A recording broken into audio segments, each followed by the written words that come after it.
오늘 말씀은 하나님의 부르심을 받은 자입니다.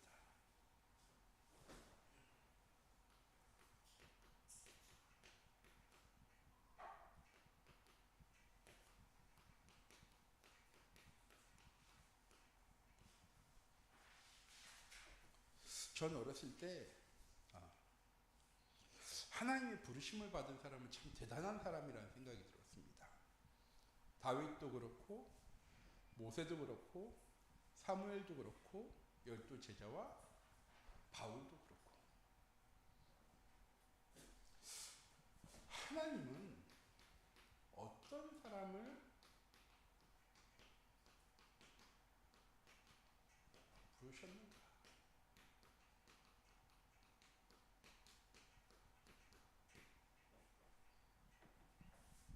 하나님은 믿음이 있고 능력이 있고 배경 있는 사람을 부르셨습니까?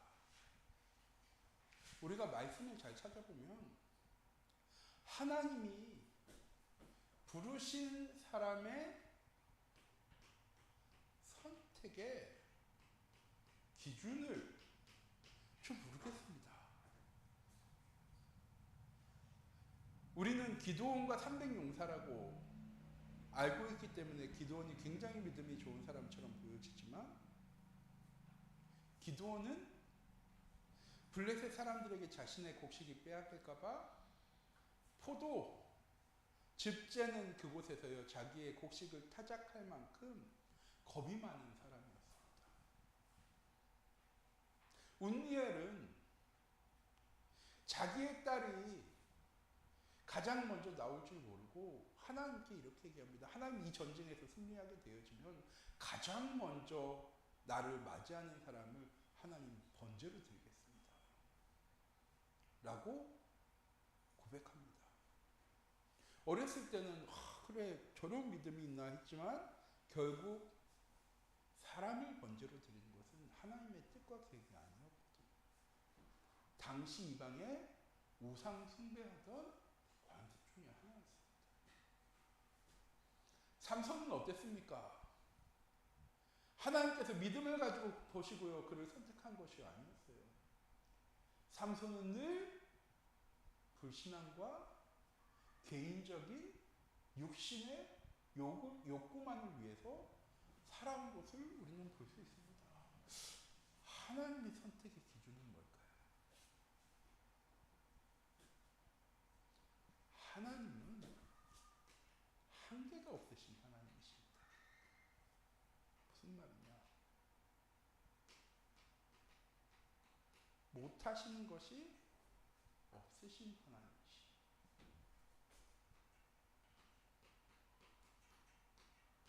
모르는 것이 없으신 하나님이십니다. 계시지 않은 곳, 안 계신 곳이 없으신 하나님이십니다. 하나님의 선택의 기준은 무엇입니까? 하나님의 계획, 하나님의 작정 속에 있는 사람을 하나님은 선택하신 겁니다. 그 사람의 배경이나 능력이나 지식이나 영적인 능력을 보시고 하나님께서 선택하신 것이 아니라, 하나님의 계획과 작정 속에 있는 사람을 하나님은요 선택하셔서 사용하셨습니다. 왜? 누구를 선택하던 하나님은 그 사람을 통하여서 하나님의 계획을 이루실 수 있습니까? 그 사람이 육신적인 삶에 물든 사람이라 할지라도, 이방인이라 할지라도, 기생 라합처럼 불신자의 천한 신분을 가진 여인이라 할지라도, 하나님은 그 한 사람을 선택하셔서 하나님의 계획을 이루어 나가시는 겁니다. 우린 이걸 잘 알아야 돼요. 우리가 전도를 많이 하고 기도를 많이 하고 예배를 잘 칼들일 때 하나님이 그 사람을 선택하셔서 하나님의 뜻과 계획을 이뤄나가는 것이 아니라 하나님의 뜻과 계획 속에 있는 사람을 하나님께서 선택하셔서 하나님의 뜻과 계획을 하나님이 이뤄나가시는 겁니다. 하나님은 어떤 사람을 부르시는 거라고요? 하나님의 뜻과 계획 속에 있는 사람. 근데 문제는 뭘까요?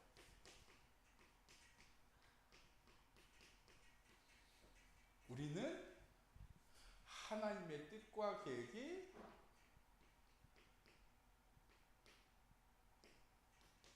어디 있는지 몰라요.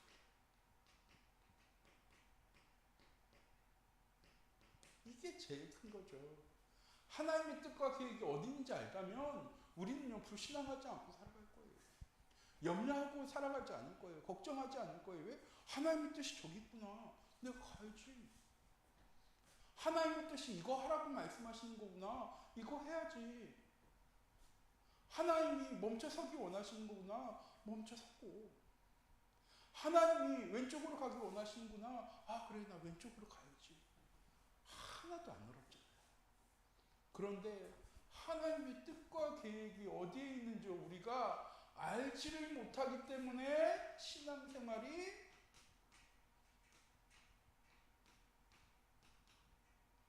힘들다. 신앙생활만 힘드냐? 기도와 전도, 성교도 힘들다. 왜? 알지를 못하니까. 당연히 그렇잖아요. 알면 안 하려는 텐데 모르니까. 하나님이 왼쪽으로 가라고 하시는 건지 오른쪽으로 가라고 하시는 건지 가만히 서 있으라고 하는 건지 앞으로 가라고 하시는 건지 멈춰 서라고 하는 것이 하나님이 뚜렷하게 내게 말씀하시면 내가 다 듣고 아, 하나님 이번에는 가만히 있으래. 니들이 뭐라고 해도 난 가만히 있을 거야. 염려하지 않을 거예요. 걱정하지 않을 거예요. 가만히 있는 게 느려 보이고 부족해 보이고 안 돼 보여도 염려하지 않을 거예요. 왜? 하나님은 가만히 있으라고 했으니까. 문제는 뭡니까? 하나님의 뜻과 계획이 어딘지 모른다. 그래서 세상과 같은 수준으로 살아갑니다. 하나님의 뜻과 계획이 어디 있는지 모르기 때문에 세상 사람들과 똑같은 판단을 하죠. 세상 사람들과 동일한 선택을 합니다. 왜? 세상 사람들도 다 그렇게 선택하니까. 나도 세상 속에 살아가려면 세상 사람들과 똑같은 선택해야죠. 내 자녀에게 이만큼 잘해줘야 되고, 이만큼 열심히 일해야 되고, 이만큼 가지고 있어야 되고, 미래를 위해서 이만큼 준비해야 되고. 왜? 세상 사람들 다 그렇게 준비하면서 살아가니까.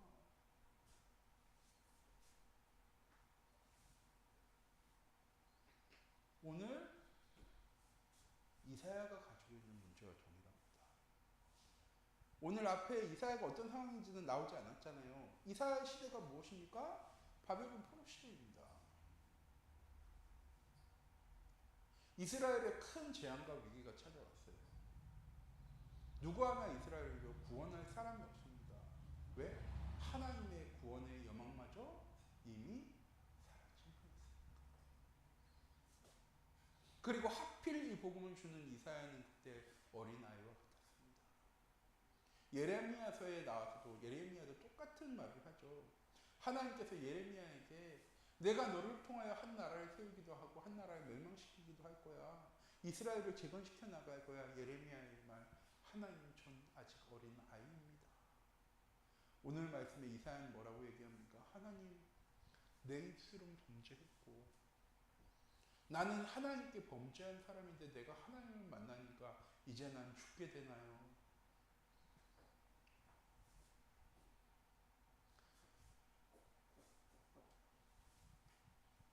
요한복음에 보면 이렇게 기록하고 있습니다. 하나님은 우리를 종으로 부르지 않으셨어요.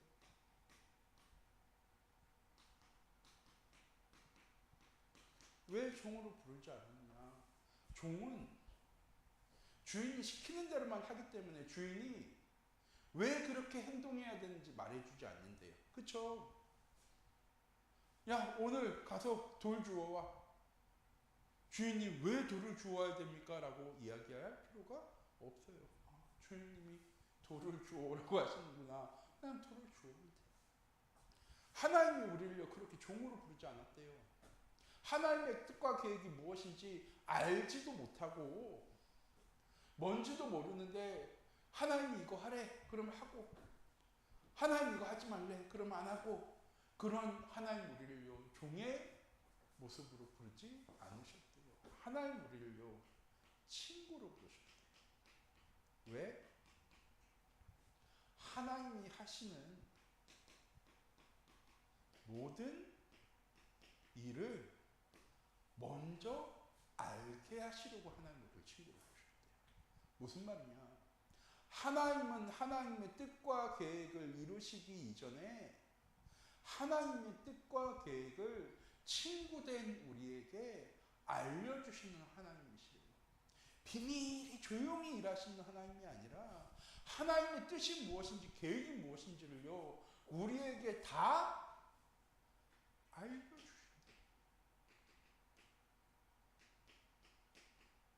아니 목사님 내가 하나님의 뜻과 계획이 뭔지 몰라서 이렇게 어려운데 알기만 하면 뭐가 문제겠어요? 내가 하나님의 뜻과 계획이 뭔지만 알면 하나님 내가 염려할 이유도 없죠. 걱정할 이유도 없죠. 근심할 이유도 없죠. 그런데 모르잖아요.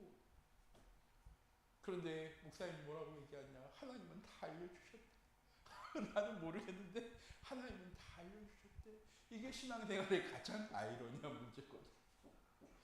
강단에서 목사님은 하나님 다 알려주셨대. 하나님의 뜻과 계획이 뭔지 다 얘기해 주셨대. 그런데 정작 예배 드리고 나서도 나는 하나님의 뜻과 계획이 무엇인지 잘 모르겠어요.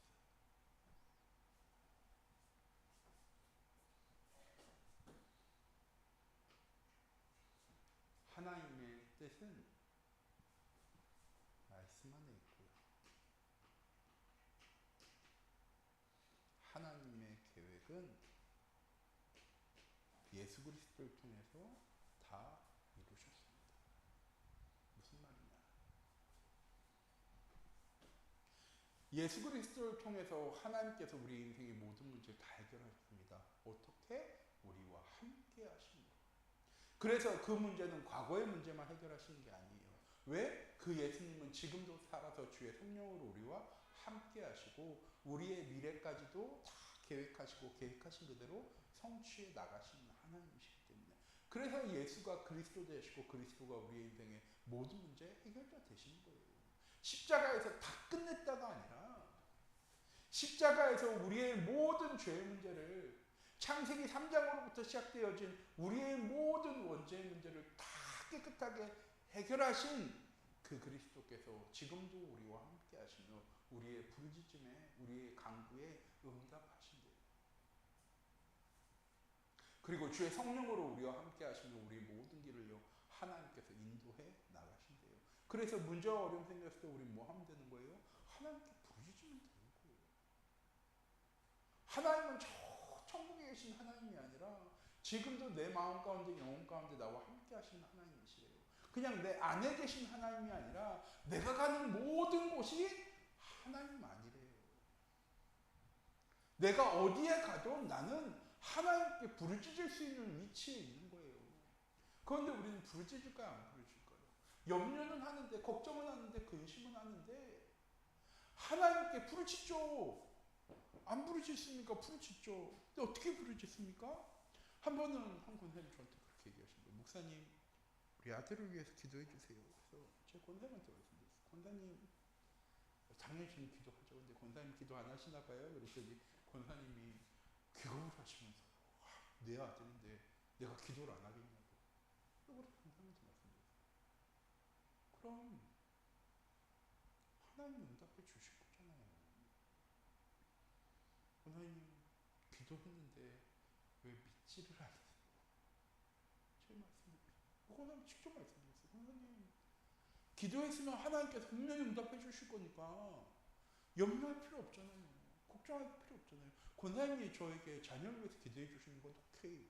그건 내가 당연히 해야 되는 거야. 교육자로서 해야 되는 거니까. 권사님 그건 당연히 기도해 드리는 건데, 권사님 하나님한테 기도했으면 하나님께서 응답해 주실 거라는 확신을 가지고 있으면 염려하고 걱정할 일은 없잖아요. 제 권사님의 기도 부탁 속에 염려와 걱정이 너무 많이 묻어 있어서 권사님 말씀드리는 거예요. 제 권사님 너무 사랑해서 권사님 말씀드리는 거예요 하고 제가 말씀드렸어요. 염려와 걱정 가지고 기도하니까 하나님께서 말씀하셨어요. 구하면 이번 주 새벽 예배였죠. 구하면 주실 거야. 누구한테 구해야 돼? 하나님한테. 찾으면 찾을 거야. 어디서부터 찾아야 돼? 하나님부터 찾아야 돼. 두드리면 열릴 거야. 누구에게 두드려야 돼? 하나님께 두드려야 돼. 그래야 하나님께서 문을 열어주실 거니까. 그런데 우리는 어떻게 합니까? 두드려 놓고 바라보자. 구해놓고 그 하나님으로부터 주실 응답을 바라보잖아. 뭐만 바라보고 있는 거예요? 그 문제만 바라보고 있어. 세상 살아가면서 내가 겪는 그 문제와 어려움만 다 바라보고 있어. 기도하고 문제 바라보고. 왜? 언제 해결되어질까? 언제 변화되어질까? 언제 달라질까? 계속 바라보고 있어. 뭐는 안 바라봐요? 그 답 주실, 구하면 주시고 찾으면 찾게 해주시고 두드리면 열리게 해주실 그 하나님을 바라보는 게 아니라 꾸준히 문제랑 어려움만, 세상만 바라보고 있어. 하나님의 계획은 예수 그리스도를 통하여서 우리의 모든 삶 속에 함께 하시며 하나님께서 하나님의 뜻과 계획을 이루어 나가신대요. 우리가 부르짖을 때 하나님은 더 정확하게 하나님의 뜻과 계획이 무엇인지를 우리에게 알려주신대요. 무엇을 통해서? 말씀을 통해서. 오늘 말씀처럼 하나님께서 계시해 주시면 얼마나 좋겠어요. 장로님 딱 기도했는데 주의 천사가 날개 찢으라고 날라와서 그래 네가 기도한 기도에 내가 응답해 줄게 하라고 딱 하면 장로님 어떠시겠어요? 안 믿으시겠어요? 와 그래 하나님 내가 여기 있습니다. 나를 써주세요 라고 당연히 하죠. 근데 그렇진 않잖아요. 이제 수요일날 말씀드렸어요. 하나님은 우리에게 은혜로 믿음을 주십니다. 근데 그 은혜로 주신 믿음을 우리는 어떻게 해야 된다고요? 증거를 찾아서 확신이 되어줘야 돼요. 확신이 되어줘야 주님 내가 여기 있어오니 나를 써주세요라고 오늘 이사야처럼 고백할 수 있는 거죠. 예레미야 말씀을 아까 드렸지만 예레미야 33절에 두 번째로 하나님의 말씀이 예레미야에게 임합니다. 어디에서? 시대들에 갇혀있는 예레미야에게. 뭐라고 얘기하십니까? 이를 행한 여호와 그것을 지어 성취한 여호와 나는 그런 하나님이야. 너는 내게 부르짖어 내가 네게 응답하겠고 네가 알지 못하는 크고 은밀한 일을 너에게 보여줄 거야. 예루살렘이 황폐해졌어. 왜? 너희가 손으로 나를 가려서 이 예루살렘을 보지 못하게 만들었으니까. 그런데 이제 내가 다시 회복시킬 거야. 예전처럼 성전에서 하나님을 찬양하고 신랑 신부 결혼하고 아이들 뛰놀고 하나님께 영광 돌리던 그 이스라엘로 내가 다시 회복시켜 나갈 거야. 어디에 있는? 반역죄로 시대들에 갇혀있는 예레미야에게. 하나님은 하나님의 뜻과 계획을 말씀을 통하여 말씀드렸죠. 계획은 뭐라고요? 예수 그리스도. 말씀을 통해 늘 얘기하시잖아요. 목사님께서 강단을 통해서. 하나님께 부르짖고 기도해. 그럼 하나님이 응답해 주실 거야. 우리의 마음속에 평안을 누가 주시는 거라고요? 하나님이 주시는 거예요. 그냥 평안이란 단어를 우리의 마음속에 주시는 게 아니라 평안 되시는 하나님께서 우리와 함께 하시며 우리의 삶을 평안함으로 평안의 길로 인도해 나가신대요. 예수님께서 말씀하시잖아요. 수고하고 무거운 짐진 자들아 내게로 오라 내가 너희를 쉬게 하리라. 우리는 그 하나님께 날마다 나아가잖아요. 예수님 말씀하신 대로 내 수고하고 무거운 짐을 다 누구한테 내려놓을 수 있어야 돼요? 예수님한테 내려놓을 수 있어야죠. 그런 다음에 찾아가지만 않으면 되거든요. 예수님께서 탁 내려놨어. 그런 다음에 어떻게 해야 돼요? 아, 가벼워졌다. 예수님 이제 돌아갈 시간이 됐습니다 하면서 주섬주섬 예수님께 내려놨던 그 수고하고 무거운 짐을 다시 어떻게 합니까? 다 지고 세상 속으로 다시 나아가요. 가정의 현장 속으로 나아가요. 삶의 현장 속으로 나아가요. 경제 현장 속으로 나아가요. 무겁잖아요. 왜? 내려놓고 다시 가지고 다 가지고 내려왔어요. 아, 목사님 세상 살아가야 되는데 어떻게 염려 안 하고 걱정 안 하고 살아갈 수 있어요? 그렇죠. 염려 안 하고 걱정 안 하고 어떻게 살아가요? 제가 수요일날 말씀드렸어요. 저 염려하지 말라고 그랬어요. 근심할 필요 없다고 말씀드렸어요. 염려할 수도 있다고 말씀드렸어요. 근심할 수도 있다고 말씀드렸어요. 왜? 세상 바라보고 있으니까. 세상 살아가기 때문에 염려하고 걱정하고 근심할 수 있다고 말씀드렸어요. 근데 뭐 하지 말라고 말씀드렸어요? 그러고 계속 있지 말라고 말씀드렸어요. 시선을 삶의 방향을 어디로 주라고요? 하나님께로 두는 순간에 그 모든 염려와 걱정에 근심에 해답되시는 그리스도가 나의 삶에 해답되시는 게 확인되어집니까?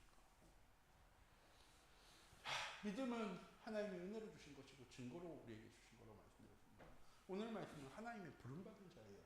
하나님은 어떤 사람을 사용하신다고요? 하나님의 뜻과 계획 속에 있는 사람을 사용하신다고 말씀드렸어요. 하나님의 뜻과 계획은 어디에 있다고요? 말씀 속에 있고 그리스도 안에 있다고 말씀드렸습니다. 무슨 말이냐?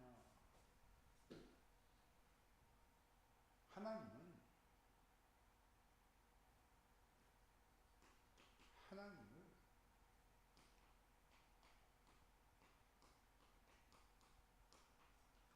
선택하는 사람을 사용하십니다.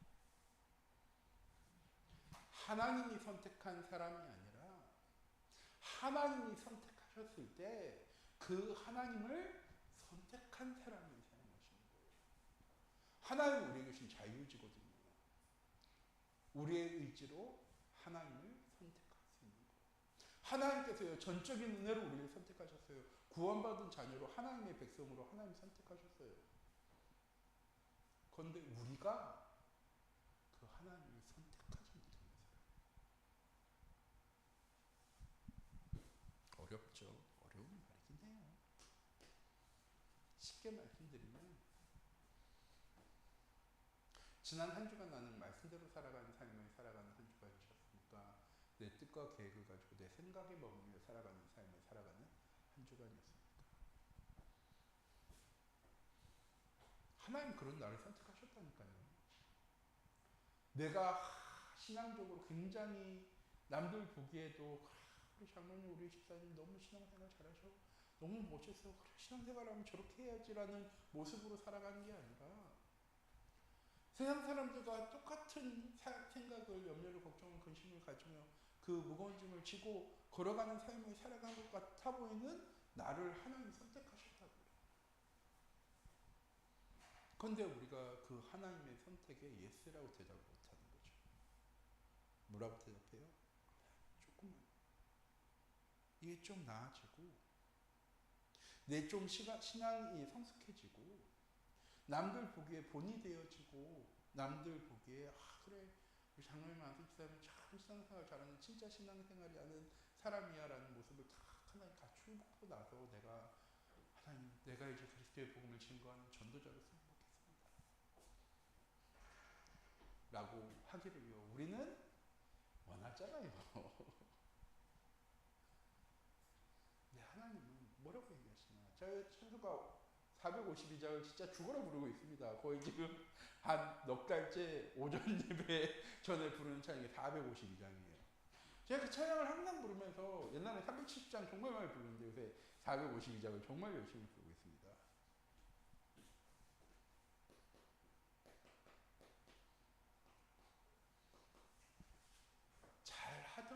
것은 예수 그리스도의 본을 본받기 위해 살아가는 삶을 살아가면 되는 거예요. 예수님께서 마태복음 16장에 얘기하십니다. 누구든 나를 따라오려거든 자기를 부인하고 자기 십자가를 지고 나를 따라와야 돼. 그 말은 예수님처럼 고난당하고 핍박당하고 피 흘림 속에 고통받으라고 예수님 하신 말씀입니까? 아니요. 바울이 갈라디아 20장 2장 20절에 고백했잖아요. 내가 그리스도와 함께 십자가에 못 박혔나니 그런즉 이제는 내가 사는 것이 아니고 내 안에 그리스도께서 사시는 것이다. 그럼에도 내가 사는 것은 나를 사랑하사 자기 몸 버리신 예수 그리스도를 믿는 믿음 안에 살아가기 위해서. 우리의 삶은요, 예수 그리스도의 본을 본받아가는 삶이에요. 그게 당장 지금 당장 예수님처럼 살아가라고 말씀드리는 게 아니에요. 우리의 삶의 방향을 시선을 예수 그리스도를 향할 때 제가 자주 말씀드리잖아요. 여기서 저를 제일 잘하는 사람은 누굴까요? 하면 아마 목사님이나 사모님이실 거예요. 왜 사모님 제일 잘하실까요? 저랑 제일 오래 같이 있었으니까. 그렇잖아요. 이경선 정남을 제일 잘하는 건 아마 우리 교회에서는 예빈이일 거예요. 왜? 정남이랑 가장 오래 같이 살았으니까. 현민이 쌤이 가장 잘하는 사람도 아마 현민이실 거예요. 왜? 같이 오래 살았으니까. 영향을 준 걸 수도 있어요. 영향을 준 게 아니라 늘 보고 함께 했기 때문에 아는 거예요. 예수님을 본받는다는 건 나도 예수님처럼 선하게 바르게 올바르게 살아가야지가 아니라 어떻게 해서든 내 삶이 예수님과 함께하는 삶을 살기 위해서 노력하는 삶이에요. 그런데 그건 누가 하신다고요? 그건 예수님이 하신다고요. 하나님이 그거 하시기 위해서 자기 독생자 예수 그리스도를 십자가에 못 박혀 죽으심으로 우리의 모든 죄 문제까지 사하셨대요. 그 찬양이 있잖아요. 하나님의 열심이라고. 하나님께서 열심을 다 하신대요. 조금 느린 것 같아도 조금 더딘 것 같아도 기다려주겠니. 내가 조금 안 되어지는 것처럼 보여도 기다려주고 날 이해해 줄 수 있어. 하나님께서 최선을 다하고 계시다고요. 누구와 함께하기 위해서? 나와 함께하기 위해서. 우린 뭐 하면 되는 거라고? 그 하나님의 열심을 바라보는 순간에 우리는 감동할 수밖에 없어요. 감사할 수밖에 없어요. 하나님, 이런 나를 위해서 저렇게 열심을 다해서 나와 함께하기 원하시는 거예요. 우리 예배를 통해서요, 그걸 자꾸 확인해 나가는 거예요. 그래, 하나님이 말씀을 통해서 이렇게 우리와 함께하기 원하시는 거예요. 나에게 평안 주기 위해서 하나님이 이렇게 열심히 다 하시는구나. 내 삶을 인도하기 위해서, 나의 목자 되기 위해서 하나님께서 저렇게 열심히 다해 가시는구나. 내가 그 하나님과 함께 해야지. 그 하나님의 인도에 노라고, 염려하고 불순종함에 따라가는 게 아니라 아멘으로 믿음으로 감사함으로 나아가야지. 이번 한 주간은 어떤 문제 어려움 생겨도 내가 사람한테 먼저 얘기하는 게 아니라 하나님한테 먼저 얘기하는 한 주간 되어줘야지. 그게 하나님과 함께하기 위해, 예수 그리스도의 본을 받기 위해 우리가 해야 되는 거예요. 신앙생활의 본을 보이는 건 예수님께서 바리새인들을 통해서 얘기하셨어요. 뭐 하지 말라고? 외식하는 자가 되지 말라고. 다른 사람들에게 보여지기 위해서 본을 받은 사람처럼 사는 게 아니라 예수님과 함께하며, 예수님과 함께함으로 그 예수 그리스도가 누군지를 알아가는, 하나님 누구신지를 알아가는 삶을 살아가기를 하나님 우리에게 원하시는 거예요. 그래서 제가 자주 말씀드리는 거 있잖아요. 예수님이 제자들에게 제일 많이 질책하신 말. 이 믿음이 작은 자들아. 마태복음 6장에도 예수님 말씀하셨죠. 내일 무엇을 먹을까, 무엇을 마실까, 무엇을 입을까 염려 걱정하지 말고 다 이방인들이 하는 거야. 들을 바라봐, 하늘을 바라봐. 저 하늘 나는 새, 들에 피는 백합화. 솔로몬이 입은 것보다 그 옷이 더 아름다운데 그것 하나 먹이신 입히신 하나님께서 하물며 하나님의 백성이 너를 먹이고 입히지 않으시겠어? 네가 먼저 그의 나라와 그의 의를 구할 때 이 모든 것을 너에게 더하여 주시리라 하면서 예수님이 하신 말씀이에요. 이 믿음이 작은 자들아.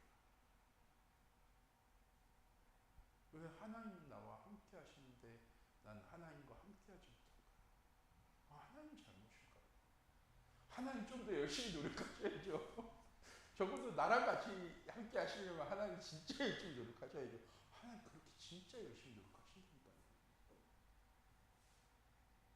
내가 하나님한테 오케이라고 하나님께 방향을 맞추고 하나님을 바라보면 우리의 삶은 예수 그리스도의 본을 본받는 삶이 되어집니다.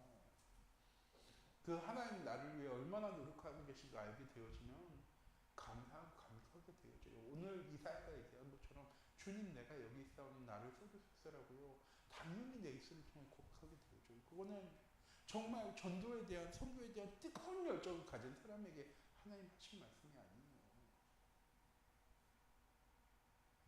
하나님이 나를 위해 얼마나 열심히 다하시는지 아는 사람이 고백할 수 있는 말이잖아요.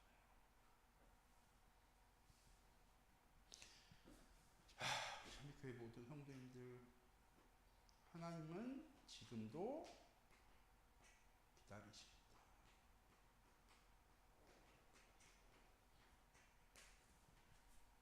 무엇하기를? 하나님의 부르심에 대답하기를. 하나님이 나를 어디로 보내시려고, 누구를 전도시키려고 찾으실까라고 생각하니까 부담이 되는 거예요. 그래요.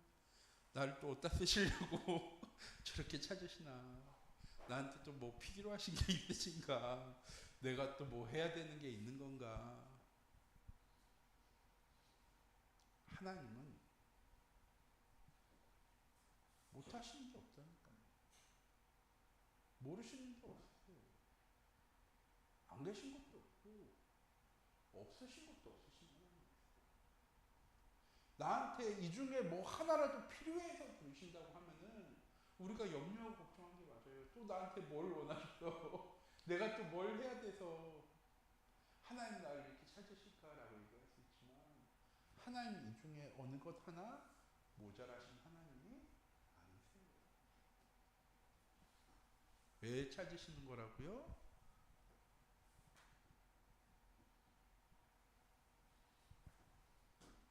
하나님의 선택에 오케이라고 할 수 있는 사람을 원하시기 때문에 부르시는 거예요. 왜 계속 부르시는 걸까요? 계속 노라고 하니까. 계속 아니라고 하니까, 계속 기다리라고 하니까 하나님 계속 부르시는 거예요. 뭐 할 때까지? 오케이 할 때까지. 언제 오케이 한다고요? 내게 은혜를 주신 믿음이 내게 증거로 발견되어져서 나에게 확신되어질 때 우리가 비로소 오케이 할 수 있게 되어지는 거예요. 그것을 위해서 한 주간도 하나님을 바라보고 하나님께 부르짖고 내 기준으로 나를, 내 가정을, 내 자녀를, 내 환경을 바라는 게 아니라 하나님의 말씀을 가지고 나를, 내 가정을, 내 자녀를, 내 환경을 바라보며 하나님 어떻게 나의 삶을, 내 현장을 인도해 나가시는가 증거가 발견되어지고 나에게 확신되어지는 삶을 살아가는 우리 참교회 모든 성도님들이 되어지기 원합니다. 기도하도록 하겠습니다. 사랑의 하나님, 이 시간 기도합니다. 하나님, 우리의 삶이 하나님의 부르심에 하나님 대답하는 삶이 되어질 수 있도록 하나님 인도해 주세요. 하나님 잠시만요. 하나님 아직이에요. 하나님 좀 기다려주세요. 하나님 지금은 어려워요. 하나님 우리의 환경과 모습과 형편과 상황을 모르고 우리를 부르는 것이 아니라 모든 것을 아시고 모든 것에 계시고 모든 것을 이루실 수 있는 모든 것을 가지신 하나님께서 하나님 우리를 부르고 계세요. 그 하나님의 부르심에 믿음으로 아멘으로 화답할 수 있는 우리 참빛교회 모든 성도님들의 하나님 참된 신앙생활이 우리의 모든 삶을 통하여 회복되어질 수 있도록 하나님 인도하여 주시옵소서. 살아계신 주 예수 그리스도의 이름으로 기도드립니다. 아멘.